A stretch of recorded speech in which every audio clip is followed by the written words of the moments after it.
அதை வந்து யாரும் ஒருத்தர் வந்து எடிட் பண்ணாதனால இப்போ நம்ம எந்த செய்தித்தாள் நம்புறது அப்படிங்கிற பயம் இருக்கு. இந்த செய்தித்தாள் போடுறது நல்லதா, இல்ல இந்த செய்தித்தாள் போடுறது நல்லதா, இல்ல ஃபேஸ்புக் சொல்றது நல்லதா, இல்ல எக்ஸாம் சொல்றது நல்லதா அப்படிங்கிற ஒரு குழப்பமும் அதிகமாகுது.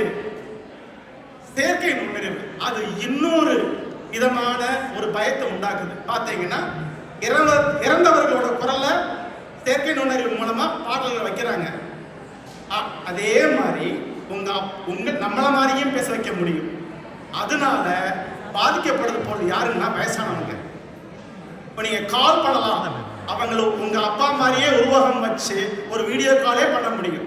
பண்ணி நம்ம பெரியவர்கள், நம்ம பெற்றோர்கள், அவங்களுக்கு என்னங்க தெரியும்? அவங்க காலம் கூறாம நாம நல்லா இருக்குன்னு நினைக்கக்கூடிய ஆட்கள். இப்படி அதே மாதிரி நம்ம வந்து அவங்க நல்லா இருக்குன்னு நினைக்கிறோம். ஸோ இந்த மாதிரி ஆபத்துகள் அதிகமாகிக்கிட்டே இருக்கு. நாம எல்லாரும் படிச்சிருக்கோம் வருமுன் காப்போம் அப்படின்னு சொல்லி. அதை சொல்லத்தான் நாங்கள் வந்தோங்க. இந்த மாதிரி இந்த செயற்கை நுண்ணறிவு இன்னும் ஜெட் வேகத்தில் வந்து கொண்டிருக்கு. ஸோ நம்ம இப்போ முடிச்சுக்கல அப்படின்னு சொன்னா எப்பவும் முடிச்சுக்க மாட்டோம்.